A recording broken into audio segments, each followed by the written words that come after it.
We are counting down the top 10 hidden dangers in Appalachian mountain country.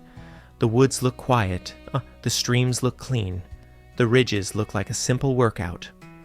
But the land hides mechanics that do not care about how safe the scenery feels. A warm day can turn into a survival test in hours. A calm pool can behave like a machine, and a familiar shirt can turn into a freezer. The strange part is that these risks are not rare freak accidents. Records show they repeat in the exact same places year after year. The geography sets a trap. Then biology and physics snap it shut. The number one spot goes to the mindset mistake that drives almost every other error on this list. It is the moment a hiker ignores what the ground is saying. Let's begin with number 10. Fact number 10, the cotton fabric trap. A flannel shirt looks like the ultimate outdoor gear. It feels thick, it looks rugged, and it works fine in the backyard. But in the mountains, that same fabric can turn dangerous fast. The problem is how cotton handles moisture. It absorbs water into the fiber itself, which means it holds onto sweat or rain like a sponge. Outdoor educators have a blunt phrase for this. They say cotton kills. That sounds extreme. But the physics back it up. Here's the thing. Insulation works by trapping air. Air is a bad hot mover, so it keeps warmth close to your skin. Dry cotton traps air well, but wet cotton collapses. It loses those air pockets. Then the water takes over. Water conducts heat away from the body about 25 times faster than air. That is a massive jump. So, a wet cotton shirt stops being insulation. It becomes a wick. It pulls heat straight out of your chest. Wind hits the wet fabric and speeds up evaporation. That cooling process steals even more energy. The result is a sudden chill that shakes the whole body. And this can happen on a mild day if you work up a sweat. That is why the stakes are so high. A simple layer choice changes your survival time. Wool and synthetics are different. They keep some structure when wet. That structure traps air, which means you stay warmer even when damp. But cotton stays flat and cold. You cannot make this up. The most common shirt in your closet is the worst tool for the woods, and it is still happening today. Search and rescue teams still find hikers shivering in jeans and hoodies. The gear looks tough, but the math says otherwise. Fact number 9, the invisible tick nymph. You probably picture a tick as a bug you can see on your sock. That image is dangerous. It makes you look for something big. But the real threat in the Appalachian woods is often the size of a poppy seed. These are nymph ticks. They are young black-legged ticks, and they carry Lyme disease just like the adults. The gap is in the detection. A survey of hikers found that only about half could identify the bullseye rash correctly, and even fewer remembered seeing a tick bite. That's insane. It means the bite happened and the person never knew. The tick is so small it hides in hair or skin folds. It stays there for days, and the longer it stays, the higher the risk. Sources say transmission can happen within 24 hours in some cases. So the clock is running while you hike. The penalty for missing this is huge. Lyme disease can mess with joints and nerves for months or years, and the rash does not always look like a perfect target. It can be faint. It can be missing entirely. That is why the check matters so much. You cannot just glance at your legs. You have to scan everything. Mirrors help. Showers help. Permethrin on clothes helps. The reward is breaking the chain before it starts. The risk remains right now. Nymphs peak in late spring and summer. That lines up exactly when trails are busiest, so the invisible threat is waiting in the grass today. And it sets up the next danger, which is all about where you choose to sleep. Fact number 8, the roadside shelter magnet. A shelter near a road looks like a win. It has easy access. It might be near a town. It feels connected. But that connection works both ways. A road brings hikers out. It also brings random crowds in. The Appalachian Trail. Conservancy advises camping at least 1 mile away from roads. That 1 mile is a filter. Here's why. A mile of hiking takes effort. That effort blocks casual party groups, but a roadside shelter has no filter. Cars can pull up to a gravel lot. Coolers and speakers come out. The result is a mix of people with different goals. Hikers want sleep. Visitors might want a party. That mismatch creates tension. Reports list noise, theft, and weird encounters at these easy access spots. It gets crazier at night. A group can show up at midnight. Headlights sweep the trees. Doors slam. Then the quiet woods feel like a parking lot. The penalty is a ruined night of sleep. And fatigue leads to bad decisions the next day. Some spots like Dennis Cove in Tennessee have a reputation for this. The scenery is nice. But the access changes the vibe. The reward for walking that extra mile is huge. You get the woods back, you get neighbors who understand trail etiquette, and it is still happening now. Wherever pavement meets the trail, the dynamic shifts. The map looks the same, but the safety profile changes completely. Fact number 7, the flash flood funnel. A mountain stream looks peaceful in the morning. It bubbles over rocks. You can hop across it without getting your boots wet. But that same stream acts like a drainage funnel. When rain hits the ridges, gravity pulls it all down to the same line. Steep slopes shed water fast, so a dry creek bed can turn into a raging river in minutes. The numbers are wild. A summer storm in the Smokies can dump 1 to 3 inches of rain in an hour. That is like pouring a bucket over a model mountain. The water has to go somewhere. It goes into the drainages, and if you are standing there, the water level jumps. The force is the real surprise.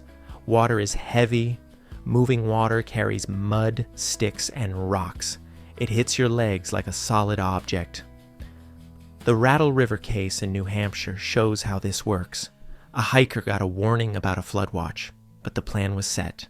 Rain hammered the shelter all night. The next day, the streams were swollen. The hiker pushed on anyway and nearly got trapped. That is the trap. The plan says go. The weather says stop. And the water does not care about the plan. The Appalachian Trail Conservancy warns about this constantly. They say to wait it out. Waiting 24 hours lets the runoff drain. The stream drops back to normal. But people hate waiting. They feel the pressure of miles. The penalty is getting swept away. The reward is staying dry and alive. This happens every storm season. The clouds build, the rain falls, and the funnel does its job. Fact number 6, the ridge heart strain. A long climb feels like a leg workout. You feel the burn in your calves, you breathe hard, but the real load is on your heart, and the geography makes it trickier than a gym session. The trail forces you to sustain that effort for hours. You carry a pack. You sweat out fluids. Dehydration thickens the blood. That makes the heart work harder to pump it. Then add the heat on an exposed ridge or the cold wind in a gap. The result is a stress test you cannot pause. Data shows that medical issues, including heart events, are a top cause of death on the trail. It beats bears. It beats snakes. It beats murders. The risk often hides in the tough-it-out mindset. A hiker feels chest tightness. They think it is just the hill, so they keep pushing. But on a ridge, help is miles away. A rescue takes hours, not minutes. That delay matters. The penalty is ignoring a warning sign until it becomes a crisis. The reward is listening to the body. Taking a break is not failure. It is strategy.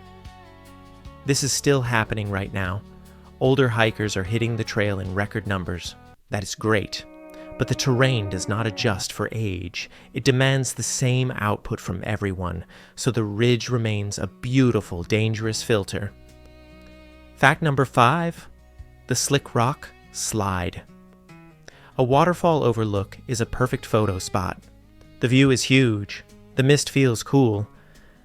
But that mist is doing something you cannot see. It is feeding algae on the rocks. Algae creates a thin green film. It acts like grease, so a dry-looking rock can have zero friction. This sets up one of the most common accidents in the mountains. A person steps off the trail for a better angle. They see a flat stone. It looks stable. They shift their weight, and the foot flies out. Gravity takes over instantly. The scary part is the speed. You are standing 1 second, you are sliding the next, and near a waterfall, a slide leads to a drop. Studies from North Carolina show that falls from heights account for a huge chunk of outdoor deaths. Sites like Whitewater Falls have fences for a reason. They mark the line between grip and slip. But people jump the fences. They want the selfie without the railing. That choice changes the odds. The ground past the fence is not maintained. It is wild, wet rock.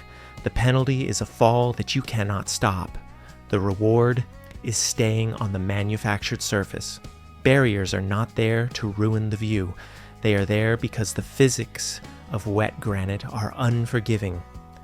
And this happens today. Every weekend, the cameras come out, the feet wander, and the rock waits. Fact number 4, the above falls current. We are staying near the water for this one, but we are moving upstream. The top of a waterfall looks calm. The water often flows as a flat sheet over rock. It looks like a lazy river. It invites you to wade in. But that sheet is accelerating.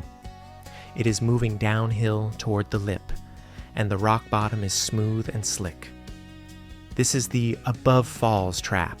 You step in ankle deep. The current pushes against your legs. It does not feel strong at first. Then you slip. Now you are flat in the water. Your surface area increases. The water grabs your whole body, and the rock offers nothing to grab. You slide toward the edge. Speed builds up fast. The channel often narrows, which squeezes the water and makes it push harder.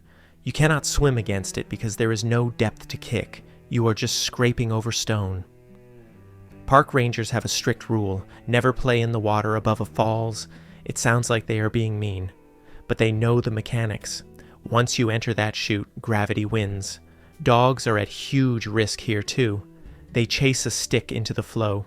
The owner jumps in to save them. Then both are in trouble. The penalty is a ride you cannot get off. The reward is staying on dry land. The water looks peaceful, but it is a conveyor belt moving one direction. And it is running right now. Fact number 3. The 50-degree freeze hypothermia sounds like a winter problem. You picture snow and ice. But the most dangerous temperature is often around 50 or 60 degrees. That sounds mild. That is jacket weather. But if you add rain and wind, it becomes a survival zone. The mechanism is simple. Water and wind strip heat faster than your body can make it. If you are wearing that cotton shirt we talked about, it happens even faster. The body temperature drops. You start shivering. That is your heater working overtime. But then the fuel runs out. The shivering stops. That is the danger point. You feel confused. Your hands stop working. There is a symptom called paradoxical undressing. It is wild. A freezing person suddenly feels hot. Their brain misfires, so they take off their clothes. Rescuers find clothes scattered on the trail. It looks like madness, but it is just biology failing. This happens in summer storms. It happens in the shoulder season. A hiker gets soaked, the wind picks up on the ridge, and they crash. The penalty is underestimating mild cold. The reward is keeping a dry layer in your pack. Rain gear is not just for comfort, it is heat retention gear, and it is still happening today. The temperature says 55, the body says 94, and the gap closes fast. Fact number 2, the hydraulic machine. A pool at the bottom of a waterfall looks like a swimming hole. The water is white and bubbly. It looks fun, but that white water is aerated. It is less dense than solid water, so you sink faster. And the current is not just flowing downstream, it is recycling. This is called a hydraulic. The water plunges down, hits the bottom, and rolls back toward the falls. It creates a loop, like a washing machine. If you get caught in it, the water pushes you down. You fight to the surface. Then the current grabs you and pulls you back under the falls again. It is a trap. Swimmers exhaust themselves fighting it, and rocks often hide under the foam. A swimmer can get pinned against a ledge. The surface looks chaotic, but stays in one place. The force is constant. Signs at places like Abrams Falls warn people not to swim. But people see the pool and ignore the sign. They think, I'm a good swimmer. Swimming skill does not matter much when the water is recycling. The penalty is a swim that never ends. The reward is staying on the bank. The machine is always running. As long as water falls, the loop spins. And it is still happening right now. The beauty hides the power. Fact number 1. The mindset override. This is the master key. The biggest danger is not the rock or the cold. It is the phrase, I'll be fine. This mindset overrides every warning we just listed. It is why a hiker steps into a flooded creek. It is why they skip the tick check. It is why they ignore the chest pain. We have a bias that makes us think bad things happen to other people, or we think our experience protects us. I've hiked this before. I'm strong. But the mountain does not care about your resume. In the flash flood stories, people saw the rain. They heard the warnings, but they had a schedule to keep. The schedule won. The safety lost. Momentum is a drug. Once you are moving, you do not want to stop. That is the trap. The decision to turn back feels like a loss. But in the mountains, turning back is often the smartest move you can make. The penalty for stubbornness is high. The reward for humility is another trip next year. This mindset shift is the only thing that can neutralize the other 9 risks. You have to spot the trap before you step in it. The land is beautiful, but it is also a machine of forces. Wind, water, gravity, heat. They are all doing their job right now. The trick is to respect them enough to stay out of their way. That's the list. The woods are still wild, and knowing these hidden mechanics is the best gear you can carry.